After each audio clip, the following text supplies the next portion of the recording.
계속해서 판결 이유를... 질문 있는데요.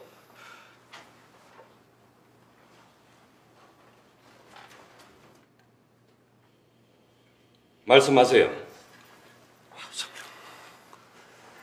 조직부장 진상풀이고요. 일 났구만. 일 났어? 예. 목마른 사슴이 우물을 찾는다고 가난 때문에 어쩔 수 없이 용조뽕을 잡은 소년이 있었는데요. 그 후로 23년 동안 정말 뼈 빠지게 용접만 했습니다. 근데 어느 날 갑자기 회사에서 나가라 그랬고 싫다 그랬더니 잘렸고 노조에 도움 요청했다가 뒤통수 맞았고 너무 억울해서 데모했더니 업무 방해라고 유치장 살고 벌금 물고 손해배상도 두들겨 맞았습니다. 1억 원이요. 그래서요? 예, 근데 하늘이 무너져도 솟아날 구멍이 있다고 1심에서 회사 편을 들어줬던 판사님들이 2심에선 저희 편 들어주셨고 저는 쥐구멍에 볕들 날만 기다리는 그런 쥐새끼 심정으로 오늘만 기다려왔거든요. 질문만 하세요. 예, 질문만 하겠습니다. 왜 우리한테 미안하다고 하지 않습니까?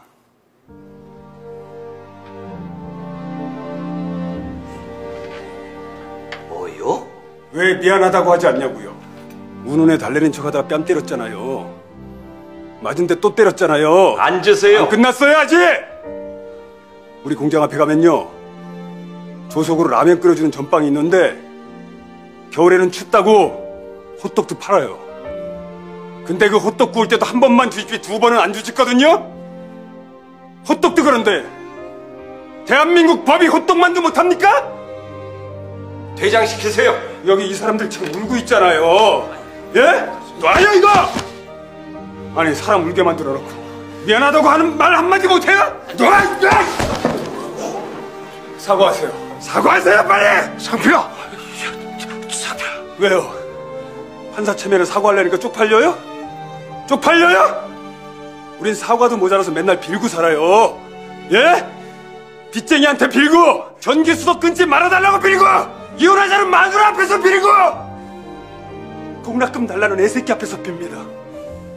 그럼 우리 명줄 끊어놓고서 미안하다는 사과 한마디 하는 게 그렇게 어려워? 사과해! 빨리 해! 사과하세요. 법이 못 지켜줘서 미안합니다. 안 해! 안 지켜줘서 미안합니다. 왜 이래? 사과하세요. 사과해! 양승태 사법부 시절 법원행정처가 일제 강제징용 피해자에 대한 대법원 판결을 미루면서 당시 정부와 재판 거래를 시도했던 정황 지난주에 전해드렸었는데 이번에는 일본군 위안부 피해자들이 낸 소송에까지 개입하려 했다는 정황이 드러났습니다. 위안부 피해자들이 소송에서 지도록 판결해야 한다는 취지의 문건이 발견된 겁니다. 이렇게 일선 재판에까지 개입하려 한 건 역시 수건 사업이었던 상고법원을 위한 건 아니었는지 검찰은 의심하고 있습니다. 첫 소식 박원경 기자입니다. 2015년 12월 28일 박근혜 정부가 한일 위안부 합의를 발표하자 위안부 피해자들은 일본 정부를 상대로 한국에서 손해배상 소송을 내겠다고 예고했습니다. 소송이 제기되기 전인 2016년 1월 4일 법원행정처 기조실이 작성한 소송 대비 문건을 검찰이 확보했습니다. 위안부 손배 판결 관련 보고란 제목의 문건엔 소를 각하하거나 기각해야 한다는 내용이 담겼습니다. 각하 이유론 다른 나라 정부를 상대로 개인이 소송을 낼 수 없다는 내용이, 기각의 이유로는 한일 청구권 협정으로 소송 권한이 없어졌다는 내용이 언급됐습니다. 모두 위안부 피해자들이 재판에서 지는 결론입니다. 소송 가능 여부는 학계에서도 의견이 엇갈리는데 한쪽 의견에 기대 판결 방향을 미리 결정한 셈입니다. 이것은 성사가 불가능한 이유들을 만들어내고 거래를 하고 있었다는 것 자체는 할머니들에게는 어마어마한 폭력이고, 문건 작성 이후 위안부 피해자들이 소송을 냈지만 2년 6개월 동안 재판은 아직 시작조차 못했습니다. 법원은 법리를 검토할 것도 많고 일본 정부가 재판 서류 받기를 사실상 거부해 재판이 지연되고 있다고 밝혔습니다. 하지만 검찰은 상고법원 도입을 지상 목표로 삼고 있던 양승태 사법부가 박근혜 정부가 기대하는 방향으로 재판에 개입했을 가능성이 있다고 보고 수사하고 있습니다. 오늘 민소.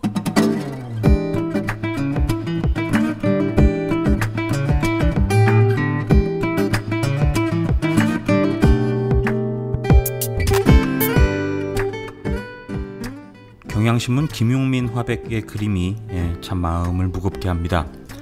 3년간 이렇게 6분이 점점점이라는 텍스트가 왼쪽 상단에 박혀 있고요.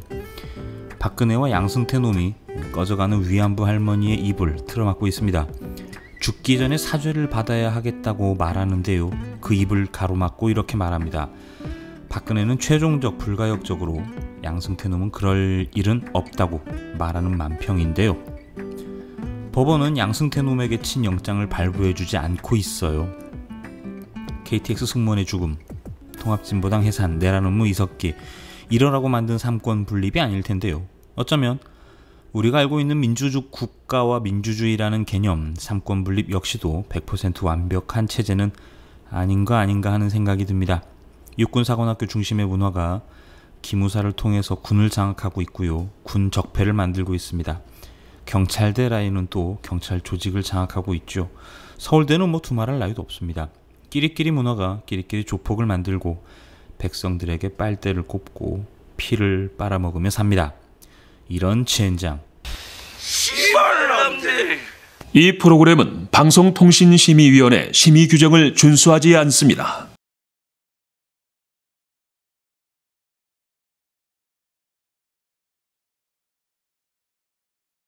어제 제가 휴가 간다는 말씀 드렸는데요. 팟빵의 요거트님께서 제주도로 휴가라 좋으시겠습니다. 꼬맹이들이랑 재미나게 놀다 오세요. 가시는 길에 예멘 난민 상황이 어찌 되고 있나 둘러봐 주십시오 하면 휴가가 아니라 일이 되겠지요. 쉴 때는 쉬는 걸로. 네, 라고 하셨어요. 한번 좀 알아나 볼게요. 네, 뭐 거기 지방 기자라고 또 하면 그런데 어쨌든요. 제 친구 놈 기자하는 놈이 있는데 한번 물어나 보겠습니다. 그리고 유튜브에요. 네, 제가 어제 아시바 무너질까봐 트와이스 콘서트가 연기됐다고 말씀드렸죠. 네, 쿠마타랑님께서요. 아시바 일본어입니다. 네, 압니다. 또 산이님께서요. 건축 용어에 유난히 많은 일본어 아시바라고요. 굉장히 긴 말씀 적어주셨어요. 네. 그리고 우리 저 경희님도요. 네. 아시바는 비계라고 하죠. 네. JYP에서 안전을 이유로 공연 취소는 바람직해 보이나 거기 가려고 휴가 내서 항공권, 호텔 예약한 국내 팬들은 어쩌나 점점점점. 네, 말씀하셨어요. 오늘 민소 방송은요 월요일부터 금요일까지 진행이 되고요. 팟빵과 유튜브를 통해서 송출되고 있습니다. 여러분들 구독, 좋아요 팍팍팍 눌러주세요. 네. 이번 주만요 제가 목요일하고 금요일 방송은 좀 쉴게요. 네. 휴가를 갔다 와서 월요일날 다시 만나 뵙도록 하겠습니다. 아시바가요 그게 예전에 그 학교 다닐 때 말이에요. 무슨 총학생회 명의 어떤 행사 및 공연 뭐 이런 거 할 때, 요즘은 이제 돈 들여서 외부 업체를 데려다가 쓰지 않습니까? 저희가 학교 다닐 때만 해도 조명이랑 뭐 아시바랑 이런 거 잔뜩 갖다가 쌓아가지고 무슨 대동제 행사나 이런 걸 치렀던 그런 기억이 나요. 네, 그때 아시바 그 엑스바라고 하나요? 그걸 보통 이제 어디 그 폭투요, 뭐 폭력투쟁이라고 줄임말인데 쇠파이프와 화염병이 등장할 때는 네, 그게 또 그 아시바를 또 분해해가지고 또 들고 다니고 뭐 그랬던 기억도 납니다. 네, 아시바 비계, 예, 비계라고 합니다. 비계, 네, 우리말, 고운말, 네, 언어 순화를 해야죠. 네, 참고하겠습니다.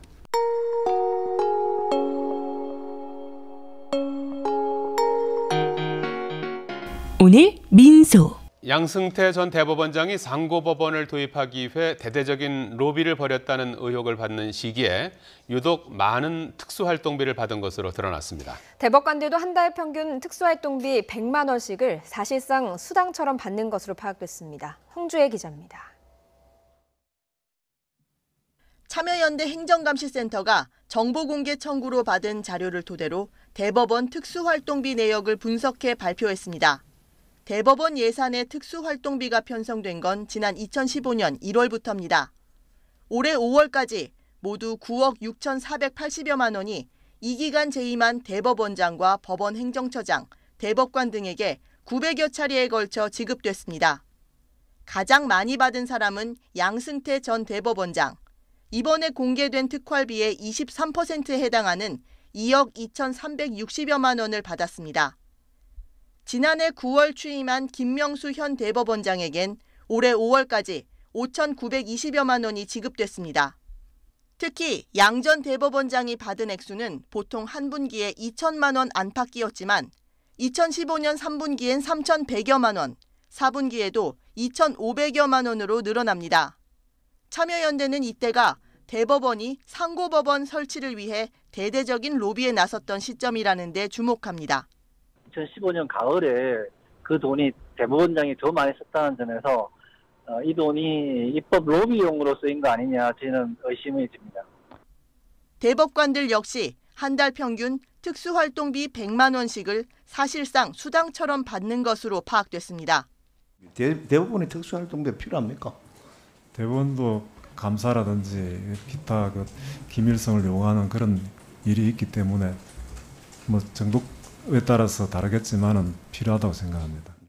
참여연대는 대법원이 특활비를 직원 격려금이나 회식 접대 비용으로 쓰는 게 아닌가 의심스럽다며 전면 삭감해야 한다고 촉구했습니다. 특수활동비가 한참 문제가 됐었잖아요. 국정원 특수활동비를 박근혜가 상납받아서 문제가 됐고, 또 얼마 전에 작고한 노회찬 의원이 국회의원 특수활동비 너무 많다 없애자, 그래서 또 한 차례 논란이 있었습니다.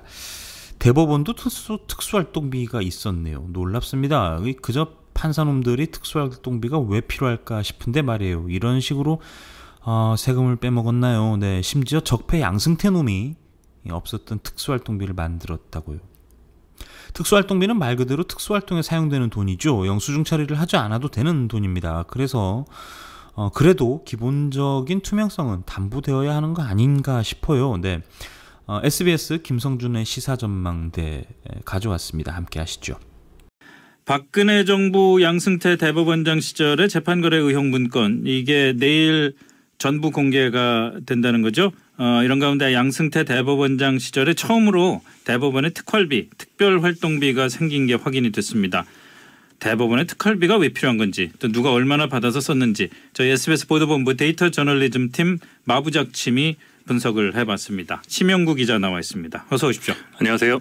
자, 우선 말이죠. 그 내용의 요지는 양승태 대법원장 시절이죠. 2015년에 대법원에 처음으로 특별활동비가 생겼다, 이거죠? 네, 2014년까지는 없던 예산이고요. 2015년부터 생긴 예산이 맞습니다. 이 당시에도 정부기관의 그 방대한 특수활동비가 문제로 지적됐기 때문에 줄이자는 논의가 있었는데 거꾸로 대법원은 특수활동비가 신설된 것이고요. 2015년에 편성된 예산은 3억 원이었는데요. 전체 그때 정부기관의 특수활동비를 다 합치면 한 8,800억이 됐습니다. 근데 대법원은 이 민주평화통일자문회의가 7,900만 원, 되게 액수가 적은데 거기보다 조금 많은 수준이라서 별로 주목은 받지 않았습니다. 왜 생겼는지는 좀 확인이 됐습니까? 그 시절에? 이때 그 양승태 대법원장이 2011년 9월에 취임했는데 그 다음에도 2011년에 이제 12년이죠. 2012년에 업무 추진비와 특정 업무 경비라고 부르는 그런 돈들이 50억 원이나 증액이 됐거든요. 이때 명목은 사법개혁을 추진한다는 것, 그런 명목으로 증액을 시켜줬는데 이 특수활동비도 2015년에 처음 편성됐는데 그때 2016년 예산을 심의할 때 소관 상임위에서 질문이 나왔습니다. 왜 필요하냐? 특활비가 법원에 도대체 왜 필요하냐? 공개재판, 이 재판 중심으로 하는 데서 왜 필요하냐고 하니까 당시에 법원 행정처장이 답변을 했습니다. 법원도 자체적으로 직무 감찰이나 감사 이런 기밀성 있는 활동이 필요하다. 그래서 필요하다고 했는데 결국은 뭐 은밀하게 쓸 돈이 필요하다는 게 대법원의 주장이었습니다. 그래서 첫 해에 3억 원이었고 해가 가면서 좀 늘어났나요? 어떻게 됐나요? 첫 해 3억 원이었고요. 그 다음 해에 약간 줄었다가 늘었다가 했는데 결국 3억 원 수준을 계속 유지하고 있습니다. 그러다가 2018년 지금은 2억 5,600만 원으로 조금 더 줄었고요. 뭐 그런 수준은 유지를 하고 있고요. 근데 저희가 확인을 해보니까 2015년부터 2017년까지 이 배정됐던 예산은 한 8억 9천만 원 정도였는데 네. 8억 5천만 원 정도를 썼습니다. 조금 덜 썼고요. 근데 올해는 2억 5,600만 원이 배정이 됐는데 네. 5월까지 해서 1억 800만 원 정도를 썼습니다. 한 5분의 2 정도를 쓴 거죠. 반이 지났는데. 그 신임 대법원장도 대법원에서도 쓴 거네요. 쓰고 있는 거죠. 그렇구나. 그런데 이 그 특별 활동비가 특별한 이유는 이거는 뭐 영수증을 제출하지 않아도 되고 감사도 받지 않는 돈이고 국회에서도 뭐 건드리지 않는 돈이잖아요. 네네. 그런 돈인데 그러면은 그 쓴 사람들은 누굽니까? 네, 저희 마부작팀에서 대법원 특수활동비 지급 내역을 정보 공개를 청구해서 받아서 분석을 했는데요. 이 3년치를 보니까 가장 많이 쓴 사람, 수령한 사람이 설범식이라는 사람으로 나왔습니다. 네. 근데 이 사람이 누구냐면은 대법원장 비서실장입니다. 그래서 비서실장 또 김정만이라는 설범식 실장의 전임자가 있고 또 김한수 실장이라는 설 실장의 후임자가 있는데 이 사람들이 받은 돈이 합치면 가장 많습니다. 그러니까 결국은 이거 대법원에 또 물어보니까 이 비서실장들이 받은 돈은 대법원장의 특수활동비가 맞다. 결국은 대법원장이 가장 많이 쓴 거고요. 계산을 해보니까 양승태 전 대법원장이 2년 9개월 동안 2억 2,300만 원을 받아서 가장 많이 받은 걸로 기록이 됐고요. 네. 다음에는 법원 행정처장을 이제 대법관들이 겸직을 하는데 겸직한 대법관들이 많습니다. 고영한 대법관이 9,400만 원, 박병대 전 대법관이 6,400만 원, 김소연 현 대법관인데 이분이 법원행정처장을 했던 기간 하면은 6천만 원. 근데 김명수 현 대법원장은 작년 9월에 취임해서 올해 5월까지 5,900만 원을 받았습니다. 앞으로 더 받으면은 순위가 바뀔 것 같습니다. 이걸 어디 썼는지 참 궁금한데 이걸 뭐 알 방법이 있나요? 취재가 좀 됐나요? 저희가 정보공개 청구를 이제 대법원에 문의를 했죠. 이거 어디다 썼냐. 그러니까 이것도 역시 정보공개 청구 대상이고 청구를 하면 그러면 줄 거냐 물어보니까 청구하면 검토해 볼 수 있다. 뭐 준다 안 준다 얘기는 없고요. 이 국회 특활비 내역이 이번 달 초에 공개됐을 때 굉장히 충격이었잖아요. 그렇죠. 뭐 해외 출장이나 상금 막 무슨 거마비 그런데 특수활동으로 볼 수 없는데 많이 썼는데 대법원도 그렇지 않을까 추정은 됩니다. 근데 이 특활비를 어디다 썼는지 여기에 대해서는 답변을 하지 않고 있고요. 그래서 저희가 좀 특활비 지급 내역을 가지고 좀 따져봤는데요. 이 대법원이 얘기하고 있는 게 이 법원에 대한 직무 감찰이나 윤리 감사, 뭐 사무 감사 같은 그런 밀행성이 필요한 활동에 필요하다. 그렇게 필요성을 얘기를 하고 있는데 그럼 과연 거기에 썼을까? 지급받은 사람들을 따져보면은 거기에 좀 힌트가 나오지 않을까 해서 봤는데 법원행정처의 윤리감사관이 있습니다. 그리고 인사를 총괄하는 인사총괄심의관, 인사운영심의관, 뭐 저희로 치면은 인사팀장이나 거기 좀 위에 간부가 되겠죠. 근데 이분들이 받은 게 3년 동안 500만 원 받았습니다. 그것도 2017년 9월에 100만 원, 100만 원, 200만 원 이렇게 300만 원 해가지고 500만 원을 받았는데 이건 그러면은 정부가 바뀐 이후네요. 정부가 바뀐 이후기도 하고요. 또 양승태 대법원장이 2017년 9월 22일에 퇴임했는데 22일에 퇴임했죠. 2017년 9월 18일, 19일, 20일 이런 데 걸쳐서 받았습니다. 딱 한 번이요. 그래서 이게 이렇게 감사나 감찰을 담당하는 간부들이 한 번 퇴임 전에 500만 원 받았다. 이걸 감사 감찰에 썼다고 얘기할 수 있을까요? 그건 좀 어렵겠네요. 진짜. 말이 안 되는 얘기 같고요. 아니 그리고 애초에 직무감찰이나 윤리감사 이런 것들이 법원 내에서 감사 감찰 기능이 원래 존재하는 거고 그 기능이 존재하면은 이미 그 존재하는 기능을 위해서 예산이 배정돼 있을 거 아니에요. 그렇죠. 근데 무슨 뭐 직무감찰 대법원이 무슨 직무감찰하는데 예를 들어서 공개하기 어려운 무슨 도청장치를 쓴다든지 무슨 뭐 스파이처럼 뭘 한다든지 이런 건 아닐 텐데 별로 좀 설득력이 없는 것 같은데요. 그 저희가 이제 참여연대가 낸 보고서가 있는데 참여연대가 낸 보고서에서도 그런 얘기들을 하거든요. 저 양승태 전 대법원장이 수령한 특활비가 2015년 3, 4분기 7월부터 9월까지에 3,100만 원 정도를 받았는데 다른 분기는 분기별로 따지면 한 2천만 원 정도 되거든요. 다른 분기보다 월등히 많다. 근데 그 시기가 보면은 박근혜 대통령을 독대했던 시기다. 그래서 상고법원의 필요성을 보고했다는 시점. 그러니까 요 시기에 가장 많이 집중됐다는 걸로 볼 때는 상고법원을 위한 로비 자금을 쓴 거 아니냐라는 게 이제 참여연대의 추정인데요. 어디까지나 추정이고 뭐 개연성은 좀 있어 보이기도 하지만 관련된 다른 근거는 전혀 확인된 게 없습니다. 그래서 저희도 특활비 사용 내역을 양승태 대법원장이 많이 썼기 때문에 많이 받아왔기 때문에 어디다 썼는지 실제로 로비 자금이나 그런 부분과 관련이 있는지 뭐 물어보기 위해서 연락을 시도했는데 뭐 답은 들을 수가 없었습니다. 이 상고법원 때문에 양승태 대법원장이나 당시 법원행정처 간부들이 많이 만났다는 거 아니에요? 정치인들도 그렇고 뭐 이런저런 사람들을. 네. 그때 밥값으로 썼나?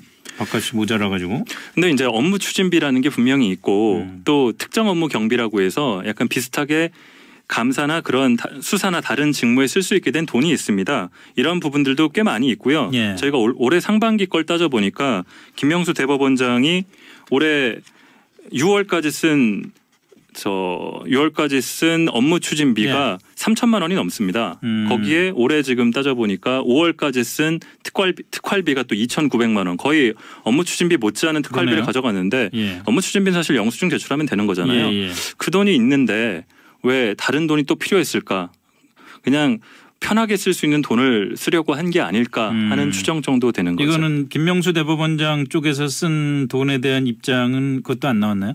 김명수 대법원장이 어디에 썼는지에 대한 부분도 나오지가 않았고요. 예. 다만 저희가 김명수 대법원장이 이 김명수 체제가 이 사법부에 대한 개혁을 처음부터 주창하고 나왔던 대법원장이기 네. 때문에 이 특활비 부분에 대해서 굉장히 비판이 제기되고 있는 상황에서 예. 대법원이 앞으로도 계속 이 특활비를 유지할 것이냐 아니면 축소하거나 좀 줄일 생각이 있냐 물어봤는데 대법원의 공식 답변은 검토 중이다. 이렇게 대법원은 짧게. 참 많은 거를 검토만 계속하는 것 같아요. 네.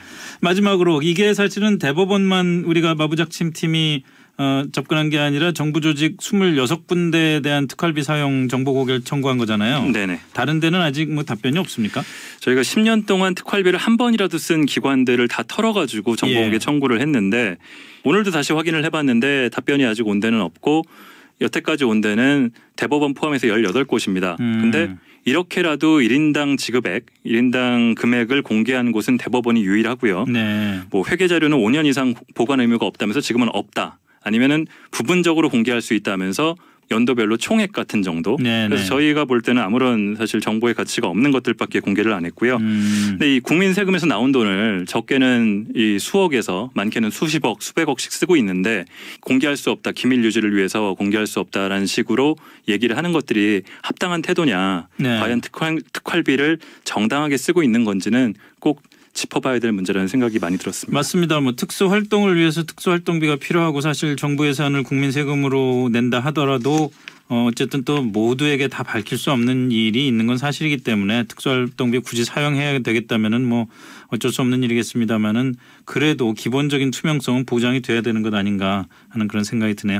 수고 많이 했습니다. 지금까지 SBS 심영구 기자였습니다. 고맙습니다.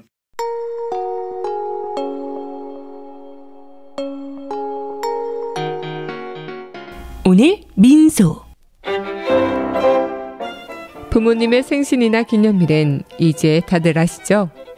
오직 부모님만의 주인공으로 하는 세상에 다시 없을 고품격 회고록을 민중의 소리가 특별 제작해드립니다.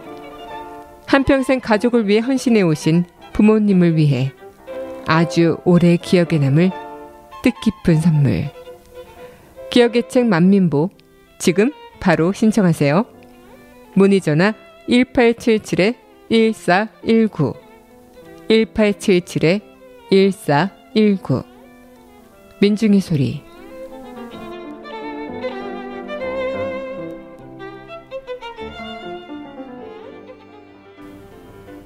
안녕하세요. 민중의 소리 아나운서 정혜림입니다.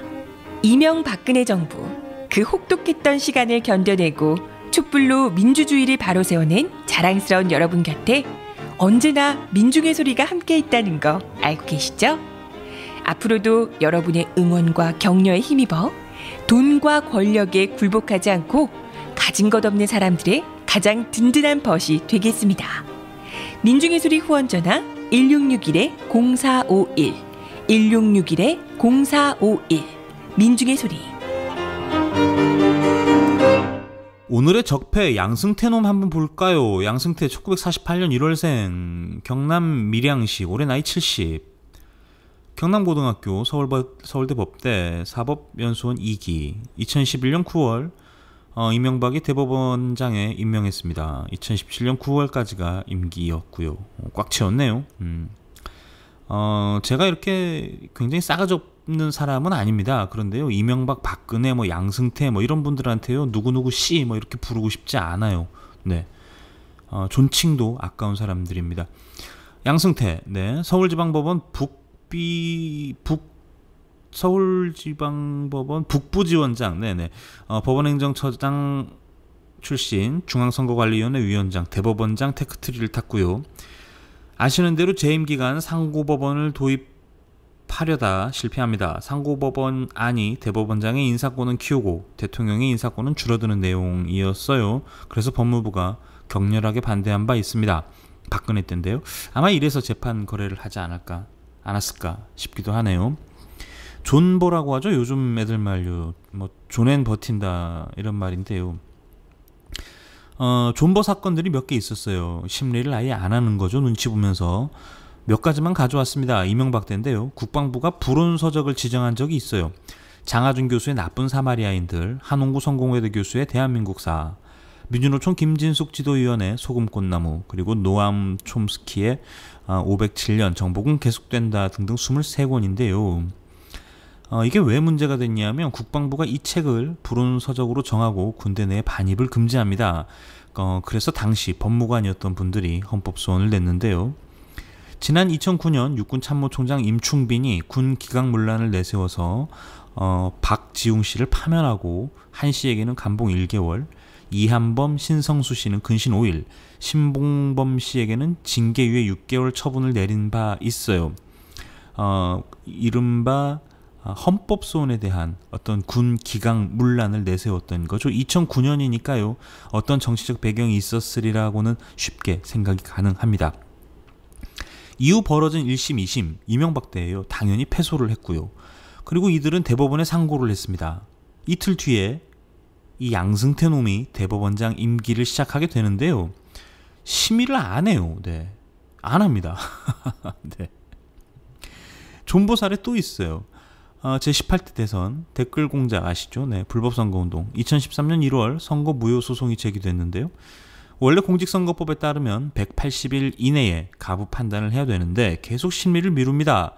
그런데요, 박근혜가 탄핵이 되니까 파면되어서 소의 이익이 없어졌다, 이렇게 소각하 판결을 내립니다. 존버는 주식이나 비트코인만 있는 줄 알았더니요, 네, 재판에도 있네요.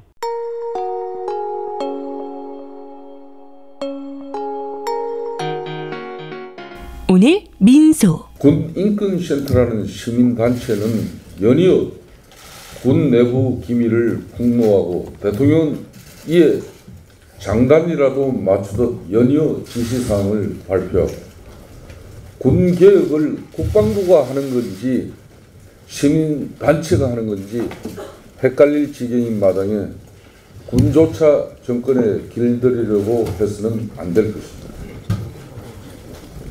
대통령은 국민을 대표해서 군을 통솔하는 통수권자로서 군의 정치적 중립성은 그 어떤 경우에도 반드시 보장되고 지켜져야 한다는 점을 다시 한번 강조하지 않을 수 없습니다. 이참에 군 인권센터에 대해서 한 말씀 드리겠습니다.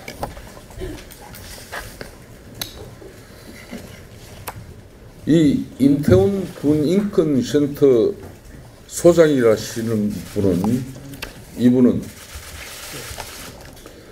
성정체성에 대해서 혼란을 겪고 있는 자가 군개혁을 주도한다는 것은 어불성설입니다. 우리 60만 군인이 이런 성정체성에 혼란을 겪고 있는 자가 군을 대표해서 군개혁을 이야기하는 시민단체의 수장으로서의 목소리를 과연 어떻게 받아들이겠습니까? 또한 양심적 병력 거부를 선언하고 구속됐었던 전력이 있는 자입니다. 문재인 정권과 임태훈 군 인권센터 소장과의 관계는 어떤 관계인지 명확하게 밝히고 문재인 정권의 군개혁에 대해서 우리 국민들이 납득할 수 있는 그런 상황을 만들어 주십시오.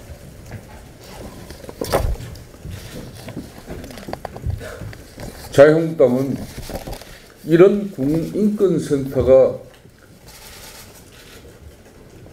국방 안보의 가장 중요한 축인 군 내부 기밀을 계속해서 폭로하고 있는 부분에 대해서 이런 군사 기밀 문서들이 어떻게 군인권센터에는 그렇게 손쉽게 넘어갈 수 있는 것인지 제대로 된 파악을 해보겠습니다. 드루킹 혼수 김성태 선생께서 또 혼수 상태에 빠지셨습니다. 오늘 이런 말을 했어요. 성정체성의 혼란을 겪는 사람이 60만 명의 군을 대표해 개혁을 이야기하는 시민단체의 수장의 목소리를 어떻게 받아들이겠는가. 얘네들은 대체 무슨 생각을 가지고 있는지 모르겠어요. 이건 또 무슨 개소리입니까? 또 양심적 병역 거부를 선언하고 구속된 전력이 있다. 문재인 정권과 임 소장 사이에 어떤 관계가 있는지 명확하게 밝혀야 된다. 이렇게 말한 바 있습니다. 드루킹 혼수 김성태. 네.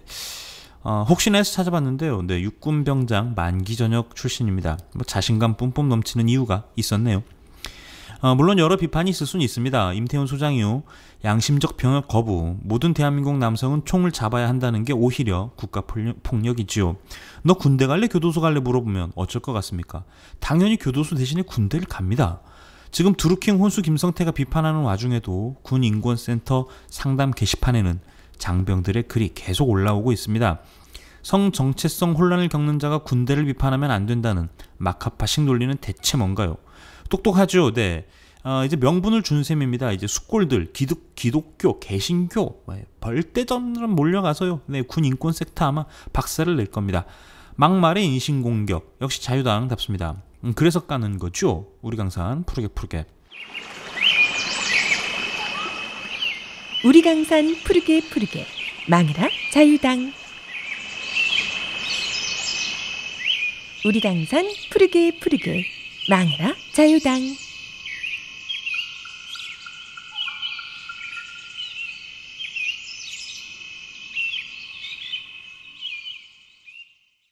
대통령이 휴가가 있는 동안에도 많은 일들이 일어나고 있습니다. 어제도 말씀드렸죠. 장성급 회담이 열리고 있어요. 어떤 결과가 나올지도 궁금하고요.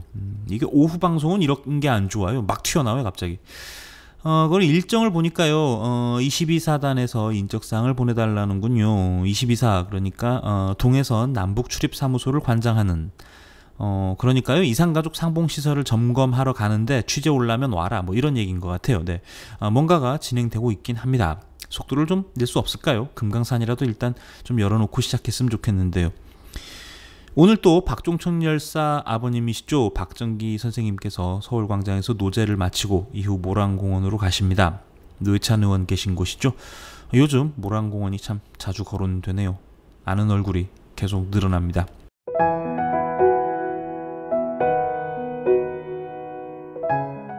더위 혹은 추위 때문에 잠 못 이루시는 분들 많으시죠. 네, 더워서 못 자고 에어컨 컨트롤 실패해서 추워서 못 자고 네, 아침에 직장에 출근해서 비몽사몽 지내는 일이 다반사일 것 같습니다. 연일되는 폭염에 축축 빨래처럼 늘어지죠. 꾸벅꾸벅 졸기도 하고요. 쏟아지는 하품 참느라 눈물도 납니다. 네, 내일은 서울 지역 온도가 40도까지 올라간다고 하네요. 네, 올해 초였던가요? 제가 KBS 뮤직뱅크 촬영을 갔었는데 영하 19도였던 걸로 기억이 나요. 여름은 40도, 겨울은 영하 19도. 이건 무슨 극지방인지. 올해 겨울도 이러다가 끔찍하게 추워지는 거 아닌가 싶네요. 참 많이 덥습니다. 그래 봐야 8일로 넘으면 좀 선선해질 테니까요. 네, 조금만 참고 견디다 보면 어느샌가 더위도 한풀 꺾이지 않을까 싶습니다. 오늘은 여기까지 할게요. 네, 저는 연예팀 현석훈 기자였고요. 내일 뵙겠습니다. 고맙습니다.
오늘 민소.